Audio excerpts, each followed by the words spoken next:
जय हिंद दोस्तों। तो आज अपन पढ़ेंगे गणित की कुछ शिक्षण विधियों और गणित के कुछ शिक्षण शास्त्र के बारे में अपन कुछ टॉपिक्स देख रहे थे। तो उसमें आज अपन पढ़ेंगे एनसीएफ 2005 के बारे में। देन अपन कुछ गणित की शिक्षण विधियों के बारे में पढ़ेंगे। गणित की शिक्षण विधियां ये कुछ अपन 5 शिक्षण विधियां देखेंगे। तो फटाफट से अपन शुरू करते हैं एनसीएफ 2005 और गणित की कुछ शिक्षण विधियां। तो आज अपन पढ़ रहे हैं गणित का शिक्षण शास्त्र। क्या पढ़ रहे हैं अपन? गणित का शिक्षण शास्त्र। अपन शुरू कर रहे हैं गणित का शिक्षा शास्त्र। देखो आज अपन गणित के शिक्षा शास्त्र के बारे में पढ़ रहे हैं। इसमें अपन आज दो चीजें कवर करेंगे। कौन कौन सी दो चीजें कवर करेंगे? सबसे पहले अपन देखेंगे एनसीएफ 2005 के बारे में, एनसीएफ 2005 के बारे में, और देखेंगे अपन गणित की शिक्षण विधियों के बारे में, और देखेंगे अपन गणित की शिक्षण विधियों के बारे में। गणित की शिक्षण विधियां को 5-7 शिक्षण विधियां देखेंगे। फटाफट से देख लेंगे। छोटी छोटी शिक्षण विधियां एक दो बातें हैं जो फटाफट से कवर करेंगे। सबसे पहले पढ़ेंगे अपन एनसीएफ 2005 के बारे में। देखो एनसीएफ 2005 के बारे में पढ़ना शुरू करते हैं अपन। एनसीएफ 2005 में बेसिकली क्या होता है? एनसीएफ 2005 एनसीएफ 2005 में 5 लेसन माने जाते हैं। अब 5 लेसन कौन से? फटाफट से उन 5 लेसनों के बारे में देखेंगे। उन 5 लेसन के अंदर कुछ जानकारी बताएगी। जैसे फर्स्ट लेसन के अंदर कितनी, second lesson, third lesson, fourth lesson, then fifth lesson, इनके अंदर कितनी कितनी जानकारी। फर्स्ट लेसन में 3 यानी कि 3 कॉन्सेप्ट के बारे में बताएगा, 3 चीजों के बारे में बताएगा। सेकंड में बताएगा 11 कॉन्सेप्ट के बारे में, थर्ड में बताएगा 24 कॉन्सेप्ट के बारे में, नेक्स्ट में बताएगा अपने 6 कॉन्सेप्ट के बारे में, और लास्ट में बताएगा 9 कॉन्सेप्ट के बारे में। तो इस तरीके से 3 आ जाता है, फिर अपने 3 आ जाता है, फिर अपने 11 आ जाता है, फिर अपने 22 आ जाता है, फिर अपने 24 आ जाता है, फिर अपने 6 आ जाता है, फिर 9 आ जाता है। तो इस तरीके से कुछ कुछ कॉन्सेप्ट के बारे में, इतनी सारी चीजों के बारे में बताया गया इन 5 चैप्टर के अंदर। तो फटाफट से शुरू करते हैं। इसके 5 चैप्टरों के नाम आ जाते हैं। सबसे पहला चैप्टर आ जाता है इसमें परिप्रेक्ष्य। क्या आ जाता है? परिप्रेक्ष्य।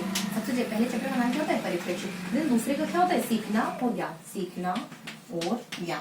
देन थर्ड चैप्टर का नाम क्या होता है? स्कूल। थर्ड चैप्टर का नाम क्या होता है? स्कूल की अवस्थाएं, स्कूल की अवस्थाएं, स्कूल की अवस्थाएं। नेक्स्ट चैप्टर का नाम क्या होता है?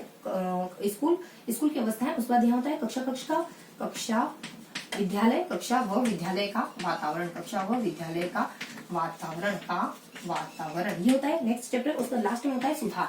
एक सुधार नाम से एक चैप्टर होता है। तो बेसिकली होता क्या है कि इन सब चैप्टर में कुछ ना कुछ जानकारी गिवन है। देखो परिप्रेक्ष्य में अपने 3 कॉन्सेप्ट के बारे में बताया गया। उसके बाद सीखना और ज्ञान में बताया गया लगभग 6 कॉन्सेप्ट के बारे में। उसके बाद स्कूल के 3 कॉन्सेप्ट यहाँ बताया गया। हाँ यहाँ 3 बताया गया। देन अपने फर्स्ट में 3 बताया गया, सेकंड में अपने 6 के बारे में बताया गया, सेकंड में अपने 11 के बारे में बताया गया, सेकंड में अपने 11 के बारे में बताया गया, थर्ड में अपने 24 कॉन्सेप्ट बताएंगे, नेक्स्ट में अपने 6 कॉन्सेप्ट के बारे में जानकारी गिवन है, और लास्ट में अपने 9 कॉन्सेप्ट के बारे में। यानी इतने बिंदुओं की डिटेल इन सिलेबस में, इन एनसीएफ 2005 के इन चैप्टरों में इतने बिंदुओं की डिटेल दी गई। फर्स्ट चैप्टर में 3 बातें बताएगी, सेकंड चैप्टर में 11 बातें बताएगी, थर्ड चैप्टर में 24 बातें बताएगी, फोर्थ चैप्टर में 6 बातें बताएगी, देन लास्ट फिफ्थ चैप्टर में 9 बातें बताएगी। सबसे पहले चैप्टर क्या है? परिप्रेक्ष्य। दूसरा क्या है? सीखना है। तीसरा क्या है? स्कूल है। नेक्स्ट क्या है? कक्षा और विद्यालय का वातावरण। लास्ट चैप्टर क्या है? सुधार। तो इन चैप्टर के बारे में फटाफट से शुरू करते हैं। तो देखो सबसे पहले आ जाता है अपना फर्स्ट चैप्टर। फर्स्ट चैप्टर किसके बारे में बताता है? फर्स्ट चैप्टर का नाम है परिप्रेक्ष्य। फर्स्ट चैप्टर का नाम है परिप्रेक्ष्य, जो कि हमें जानकारी देता है कुछ 5 कॉन्सेप्ट के बारे में। इसके तहत आती है सर, क, देखो सर से क्या बताता है? सर से स्कूल के बारे में बताता है। यानी स्कूल को स्कूल को बाहरी वातावरण से जोड़ा जाना चाहिए। सर से क्या बताता है? रटन प्रणाली के बारे में, कि परीक्षा रटन प्रणाली पर आधारित ना हो। क से ये केंद्रीय मानता है किसको? टीचर को। शिक्षक को केंद्रीय नहीं मानता बल्कि छात्र केंद्रित मानता है। छात्र केंद्रित विद्यालय होना चाहिए। उसके बाद पी से क्या बताता है? पी से बताता है परीक्षा क्या होनी चाहिए? लचीली होनी चाहिए। बी से देश के प्रति अपनत्व का भाव होना चाहिए। देश के प्रति अपनत्व का, सहभागिता का भाव होना चाहिए। ये बताया जाता है। इसके 5 सिद्धांत बताए जाते हैं। ये क्या होते हैं? 5 सिद्धांत है, जिन 5 सिद्धांतों पर एनसीएफ काम करता है। उसके बाद देखो 3 बातें बताई गई। फर्स्ट बात, उस पर 2 बातें और बताई जाती है। इसमें बताई जाती है शिक्षण सूत्रों के बारे में। यहाँ गिवन एक और बात शिक्षण सूत्रों के बारे में। स्थानीय से वैश्विक आ जाता है, ज्ञात से अज्ञात आ जाता है, स्थूल से सूक्ष्म आ जाता है। शिक्षण विधियों के बारे में बताया गया। नेक्स्ट बताया जाता है इसमें सहभागिता के बारे में। यानी सहभागिता की फीलिंग प्राप्त करना एनसीएफ 2005 का सबसे बड़ा उद्देश्य होता है। यानी संविधान के अनुसार सहभागिता की फीलिंग, यानी हर व्यक्ति में सहभागिता की फीलिंग आए, इमोशन आए किसी भी सिलेबस को पढ़ने के बाद। तो ये सारा परिप्रेक्ष्य नंबर यानी अपने लेसन नंबर फर्स्ट के फर्स्ट पॉइंट में बताया जाता है। यानी एनसीएफ 2005 को 5 लेसन में बांटा गया। तो फर्स्ट लेसन में कितनी है? 3 जानकारी गिवन है। फर्स्ट सिद्धांतों के बारे में आता है, दूसरा अपने शिक्षण सूत्र के बारे में, तीसरा अपने सहभागिता के बारे में आता है। और नेक्स्ट अपन आते हैं सेकंड चैप्टर पर। देखो परिप्रेक्ष्य के बाद सेकंड चैप्टर में क्या जानकारी गिवन है? सेकंड चैप्टर का नाम है सीखना। सेकंड चैप्टर का नाम है सीखना और ज्ञान। इस चैप्टर में क्या बताया जाता है? देखो एक ट्रिक आती है इसमें कि जो सज्ञानी बच्चा होता है, सज्ञानी बालक दूसरों के अधिकारों की, सज्ञानी बालक दूसरों के अधिकारों के लिए आवाज उठाता है। देखो सर यानी इसमें संज्ञान के बारे में बताया जाता है। संज्ञान का मतलब क्या होता है? ज्ञान को बाहरी जीवन से जोड़ना। संज्ञान के बारे में बताया जाता है, यानी ज्ञान को बाहरी जीवन से जोड़ना। नेक्स्ट बताया जाता है कि दूसरा बालक, यानी इसमें बाल शास्त्र के बारे में बताया जाता है, यानी शिक्षा जो हो वो बाल शास्त्र पर आधारित हो, यानी पूरी तरीके से बाल केंद्रित शिक्षा हो। उसके बाद दूसरों, यानी बालक जो होता है वो दूसरों की सहायता से भी सीखता है बहुत बार, यानी खुद के ज्ञान से सीखता है, आसपास के माहौल से सीखता है, दूसरों के ज्ञान से सीखता है, टीचर के ज्ञान से सीखता है, घर के माहौल से सीखता है, पड़ोसियों से सीखता है, और दूसरों के अधिकारी यानी आधिकारिक बात की तरह आधिकारिक बात की तरह टीचर की बात को बालक को मान लेना चाहिए। इसका मतलब ये नहीं कि टीचर सेंट्रल में है, लेकिन फिर भी इसमें गिवन है कि एक आधिकारिक बात की तरह कभी कभी बच्चों को टीचर की बातों को मानना चाहिए। उसको अधिकारिकता के बारे में बताया जाता है। नेक्स्ट बताया जाता है आवाज, यानी बच्चों को अपनी आवाज को कक्षा में उठाना चाहिए, अपने क्वेश्चन को बच्चों को उठाना चाहिए, अपने आप को बच्चों को संतुष्ट करना चाहिए, अपने आसपास की चीजों के प्रति अपने आप को एक्सप्लोर करना चाहिए। ये सब बताया जाता है आवाज के बारे में। नेक्स्ट ये सारी ये जो भाई सीखना और ज्ञान के अंतर्गत एक तो ट्रिक से चीजें देख ली, उसके बाद एक और ट्रिक आ जाती है जिसमें सारी बातें कवर हो जाती है, जैसे कि अपने एक तो संज्ञानी बालक दूसरों के अधिकारों के लिए आवाज उठाता है। और नेक्स्ट आ जाता है कि अगर देखो एक और ट्रिक आती है, यहाँ लिख देती हूँ, चलो इसको रफ कर देते हैं, ये नीचे वो हो जाएगा, इसको रफ कर देते हैं। पर दूसरी ट्रिक आ जाती है कि अगर बुनियादी सहायक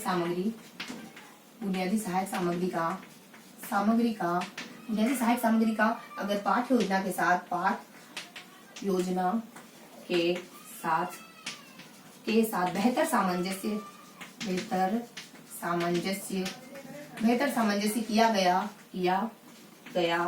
तो बहुश्रेणी कक्षा में भी पाठ्यचर्या आसानी से पूरी हो जाएगी। पाठ्यचर्या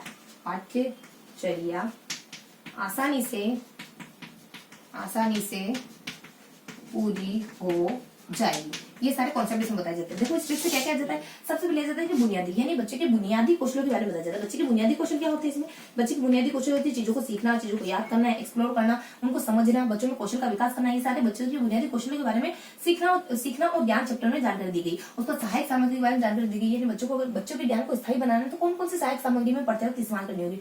नेक्स्ट बताया जाता है तो पाठ योजना, यानी पाठ योजना के बारे में भी जानकारी। यहाँ देखो सहायक सामग्री के बारे में बताया गया, सहायक सामग्री और किसके बारे में, और पाठ योजना के बारे में। ये पाठ योजना कैसी हो जो बच्चों के ज्ञान को स्थायी बना पाए। पाठ योजना ऐसी हो जो बच्चे के ज्ञान को स्थायी बना पाए, अच्छा बना पाए, लंबे समय तक टिक पाए, बच्चों को ज्ञान रुचिकर बना पाए बच्चों के ज्ञान को। ये सब पाठ योजना के बारे में बताया जाता है। उसके बाद बेहतर सामंजस्य स्थापित किए गए, यानी बेहतर सामंजस्य, बच्चा टीचर जो बोलता है, टीचर जो पढ़ाता है, उसकी जो शिक्षण विधि है, उसका जो टॉपिक है, उन सब में आपस में कोऑर्डिनेशन होना चाहिए, सामंजस्य होना चाहिए। ऐसा नहीं होना चाहिए बच्चा टीचर पढ़ा कुछ रहा है और उसकी शिक्षण विधि उससे बिल्कुल इतर जा रही है, ऐसा नहीं होना चाहिए। यानी इसमें यानी टीचर की पढ़ाने में और टीचर की शिक्षण विधि में दोनों में कोऑर्डिनेशन होना चाहिए, सामंजस्य होना चाहिए। यानी कि टॉपिक में यानी शीर्षक और शिक्षण विधि इन दोनों में आपस में संबंध होना चाहिए, शिक्षण विधि इन दोनों में आपस में संबंध होना चाहिए। नेक्स्ट बताया जाता है कि बहुश्रेणी, यानी कक्षा किसे होनी चाहिए, बहुश्रेणी वाली कक्षा होनी चाहिए, यानी बहुत सी श्रेणियां, बहुश्रेणी यानी विभाजित हो ऐसा नहीं, लेकिन हाँ टीचर को आइडिया होना चाहिए कि ये बच्चे इतने पढ़ते हैं, ये बच्चे इतने पढ़ते हैं, ये बच्चे इतने पढ़ते हैं। ये बहुश्रेणी में विभाजित तो नहीं होनी चाहिए ऐसे पर्टिकुलरली, लेकिन एक टीचर को इसके बारे में बेसिक आइडिया होना चाहिए। तो कक्षा के देखो बहुश्रेणी कक्षा में भी पाठ्यचर्या में होता जाता है। पाठ्यचर्या में क्या क्या शामिल है? एनसीईआरटी 2005 के अनुसार पाठ्यचर्या में क्या क्या शामिल है? इसकी सेपरेट ट्रिक आ जाती है। इसकी ये देखो पाठ्यचर्या की सेपरेट ट्रिक आ जाती है कि यानी अपने जो व्यक्ति है वो ज्यादा पैसों के प्रति ज्यादा अट्रैक्ट होते हैं रादर देन प्राकृतिक वातावरण, यानी कि यहाँ जाता है कि पैसों के प्रति ज्यादा संवेदनशील है रादर देन प्राकृतिक सौंदर्य। ये ट्रिक है अपनी रादर देन प्राकृतिक सौंदर्य। तो पाठ्यचर्या की क्या क्या विशेषता बताते हैं? पाठ्यचर्या की विशेषता बताते हैं ऐसी पाठ्यचर्या जो बच्चों की आजीविका का साधन बन सके आगे जाकर के, और उस पर बच्चों को संवेदनशील बनाए ऐसी पाठ्यचर्या होनी चाहिए। और उसके बाद प्राकृतिक सौंदर्य, यानी बच्चों को सौंदर्य के प्रति बोध करने की स्थिति में ला पाए ऐसी होनी चाहिए पाठ्यचर्या। और उसके बाद प्राकृतिक सौंदर्य पैसों के प्रति संवेदनशील बनाती है, जबकि प्राकृतिक ज्ञान के सौंदर्य जबकि यानी वर्तमान दुनिया पैसों के प्रति संवेदनशील है। वर्तमान दुनिया तो दुनिया से बच्चा ऐसा ज्ञान प्राप्त करे जो उसको दुनिया से जोड़ पाए, यानी दुनिया से जोड़ पाए, यानी दुनिया से कनेक्ट कर पाए ऐसा ज्ञान प्राप्त करे, ना सिर्फ किताबी ज्ञान प्राप्त करे, तो दुनिया से जोड़ पाए ऐसा ज्ञान प्राप्त पाठ्यचर्या उपलब्ध करवा पाए। उसके बाद वो जीविका का साधन बन पाए ऐसा ज्ञान पाठ्यचर्या उपलब्ध करे। उसको संवेदनशील बना पाए, बच्चों को ऐसा ज्ञान उपलब्ध करे। सौंदर्य के प्रति उसको मन में फीलिंग जाग पाए, यानी सौंदर्य को देख के उसको कह सके आह क्या सौंदर्य, ऐसी भावना उसमें पाठ्यचर्या उत्पन्न कर पाए। तो ये सारी जानकारी थी अपने पाठ्यचर्या के बारे में। तो अगर यहाँ कहते हैं अपने यहाँ कहते बहुश्रेणी कक्षा में भी पाठ्यचर्या आसानी से पूरी हो जाएगी। जाएगी। तो ये थी अपने शिक्षा और ज्ञान की सेकंड ट्रिक। फर्स्ट ट्रिक अपने देखी थी कि एक संज्ञानी जो बच्चा है वो दूसरे के अधिकारों के लिए अपनी आवाज उठाता है।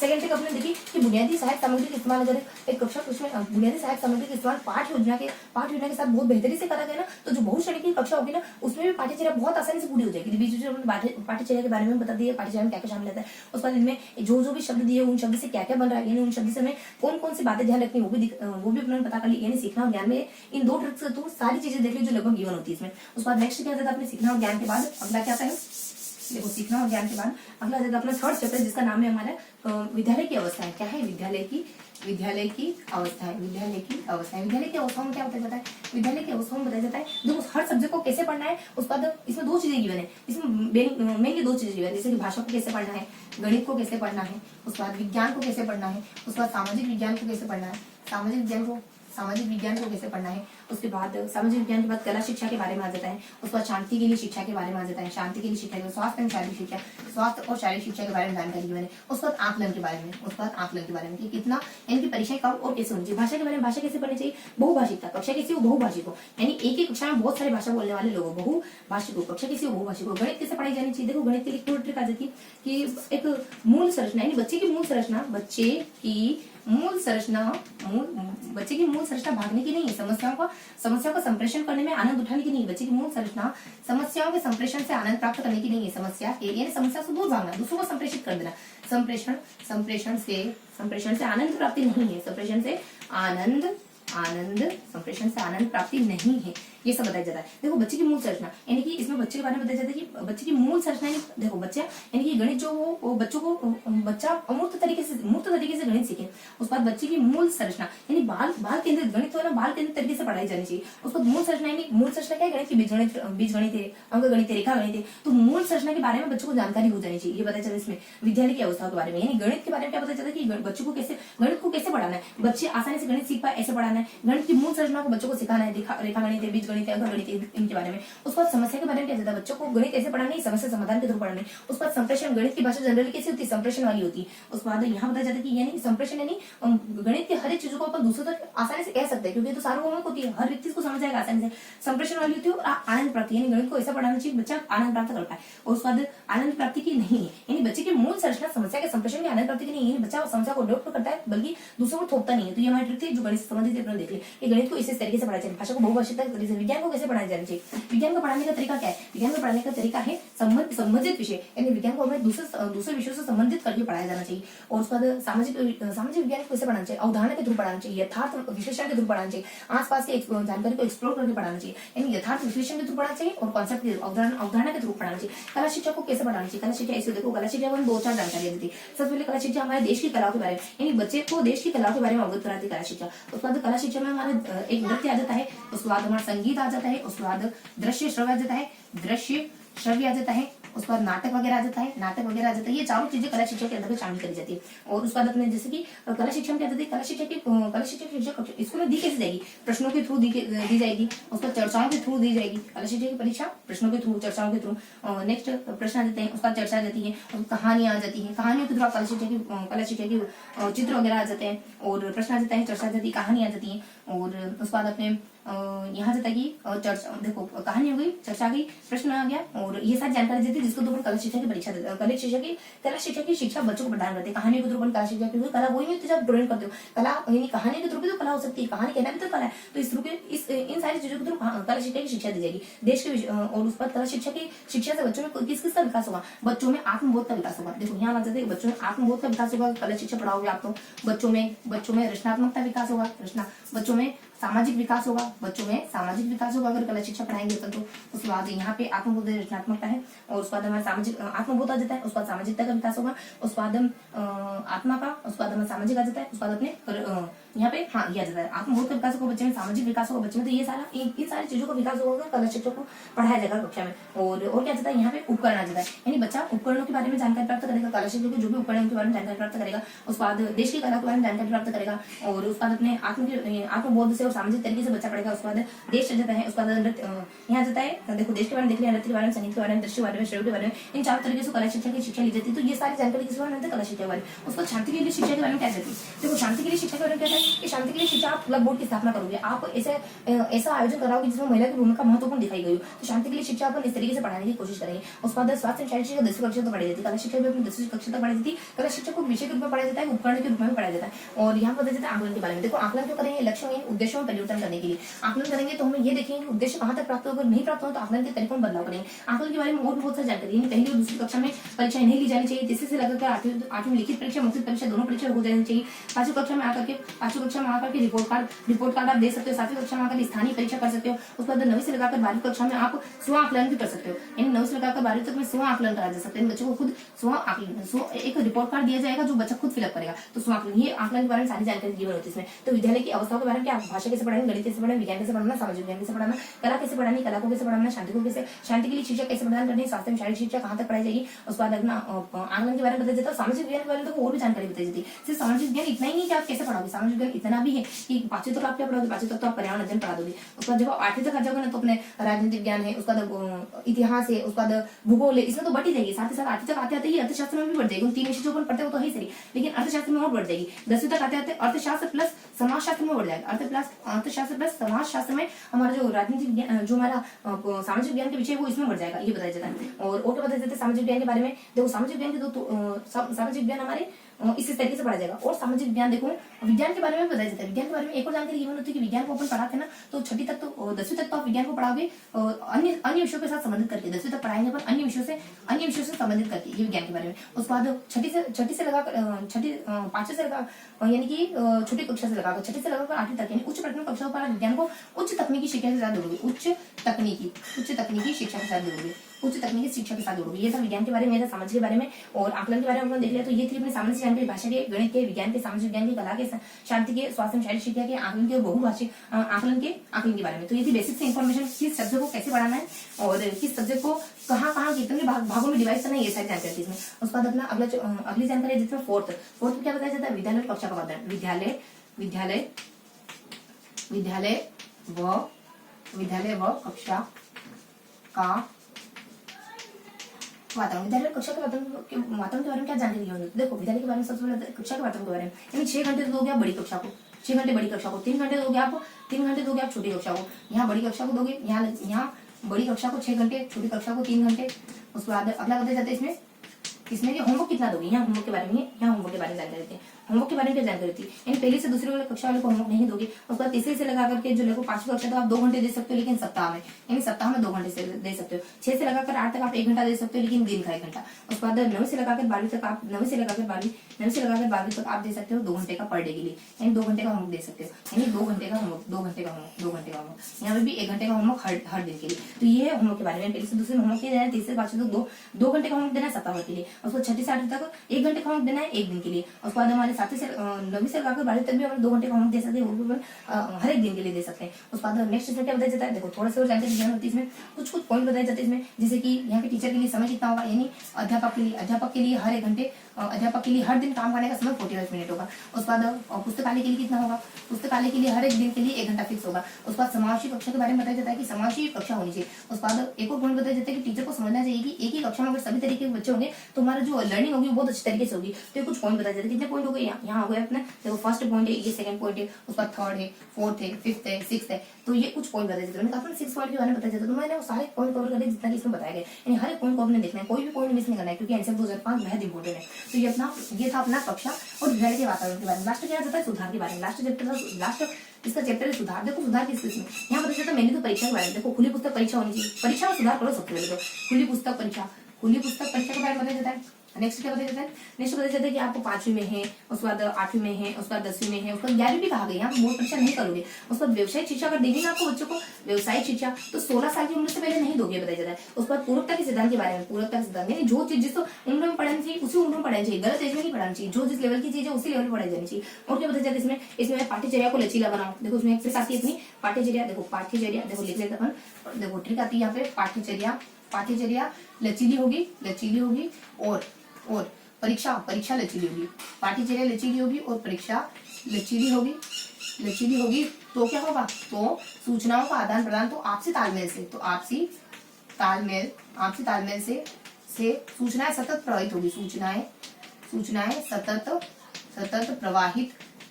प्रवाहित होगी, ये बताया जाता है। देखो पाठ यहाँ बताया जाता है कि पाठ्यचर्या क्या होनी चाहिए, लचीली होनी चाहिए, लचीली। उसके बाद परीक्षाएं क्या होनी चाहिए, लचीली होनी चाहिए। परीक्षा क्या होनी चाहिए, लचीली होनी चाहिए। और क्या बताया जाता है, और बताया जाता है आपसी तालमेल, यानी कि छठी कक्षा हो गया, मतलब जो प्राथमिक स्तर हो गया, उच्च प्राथमिक स्तर हो गया, माध्यमिक स्तर हो गया, इनमें क्या होना चाहिए, आपस में तालमेल होना चाहिए। ऐसा नहीं कि सब अपने अपने आप में पृथक जा रहे हैं, यहाँ कुछ पढ़ाता है, यहाँ कुछ पढ़ाता है, यहाँ कुछ पढ़ाता है, सभी का आपस में तालमेल होना चाहिए। बहुत ज्यादा इसमें ऐसा नहीं होना चाहिए कि यहाँ बिल्कुल पृथक चीजें पढ़ा रहे हैं, यहाँ बिल्कुल पृथक, ऐसा नहीं होना चाहिए। उसके बाद यहाँ बताया जाता है अपने आपसे तालमेल, उसका सूचना, यानी आपको कहना नॉलेज को सूचना नहीं मानना है, ज्ञान को, ज्ञान इज इक्वल टू इन्फॉर्मेशन नहीं मानना है, ज्ञान को इन्फॉर्मेशन यानी सूचना के बराबर नहीं मानना है। उस पर सतत यानी सतत और व्यापक मूल्यांकन करना है। क्या, सतत और व्यापक मूल्यांकन करना है, यानी कि हर डे आपको बच्चों को ऑब्जर्व करना है, हर दिन बच्चे को ऑब्जर्व करना है, ना कि सिर्फ एग्जामिनेशन के लास्ट दिन। तो ये सारी इन्फॉर्मेशन किसमें होती है, सुधार में। तो ये था अपना एनसीआर 2005। और अब देखेंगे अपन कुछ शिक्षण विधियों के बारे में देखेंगे। कौन कौन सी शिक्षण विधियां देखनी है अपने को, देखो शिक्षण विधियां जो अपनी बेसिक से शिक्षण विधियां जैसे कि संश्लेषण है,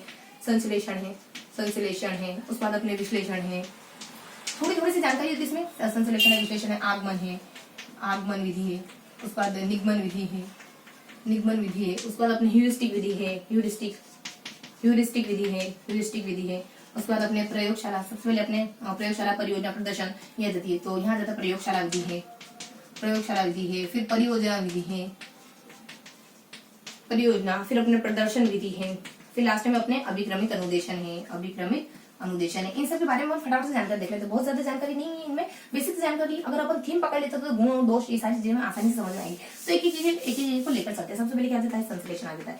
संश्लेषण विधि देती है, संश्लेषण विधि। देखो ये विधि क्या होती है, सबसे पहले इस विधि में बताते हैं ये क्या चलती है, अज्ञात से ज्ञात की ओर चलती है, अज्ञात से ज्ञात की ओर चलती है, लेकिन होती मनोवैज्ञानिक। देखो इसको गुण और दोष देख लेते हैं। बेसिकली इसके गुण और दोष देखें। अब गुण और दोष ये क्या होती है, ये मनोवैज्ञानिक। अब मनोवैज्ञानिक तक जितने भी गुण है ना, मनोवैज्ञानिक तक वो सब इसमें डाल दो कि ये अच्छी होती है, समय मनोवैज्ञानिक तक मतलब नीरस नहीं होती, दोनों बच्चे सब एक्टिव रहते हैं। और ये देखो बड़ी कक्षा के लिए उपयोगी थी मनोवैज्ञानिक विधि, और बड़ी कक्षाओं के लिए उपयोगी, बड़ी कक्षाओं के लिए उपयोगी होती है, ये सब बताया जाता है, बड़ी कक्षाओं के लिए उपयोगी। उसको इसके दोष क्या है, देखो मनोवैज्ञानिक की दोष क्या है, लंबी होगी, सिलेबस टाइम से नहीं पूरा करवा पाएगी, और ये बहुत ज्यादा मतलब कि इसके लिए टीचर उपलब्ध नहीं होंगे, किताबें उपलब्ध नहीं होगी, तो ये अपने लंबी है, पाठ्यक्रम पूरा नहीं करवा पाती। ये तो बेसिकली होती है, जो मनोवैज्ञानिक होती है उसमें ये तो अवगुण पाए जाते हैं। उसमें इसका उपयोग कम होता है, बेसिकली इसका उपयोग सबसे ज्यादा महत्वपूर्ण, गुण और दोष उपयोग ज्यादा। और कौन से शिक्षण सूत्र को फॉलो कर रही है, दो तीन बातें बहुत इंपॉर्टेंट होती है किसी भी शिक्षण विधि में। देखो उपयोग कहाँ होता है, रेखा गणित होता है, अंक गणित में होता है, रेखा में नहीं जाता, बीज गणित में, अंक गणित, उसको समस्या को, साध्य को, यानी किसी भी समस्या को सोल्व करने के लिए बेसिकली इसी अरे बहुत बड़ी संश्लेषण नहीं, विश्लेषण विधि। कौन सी,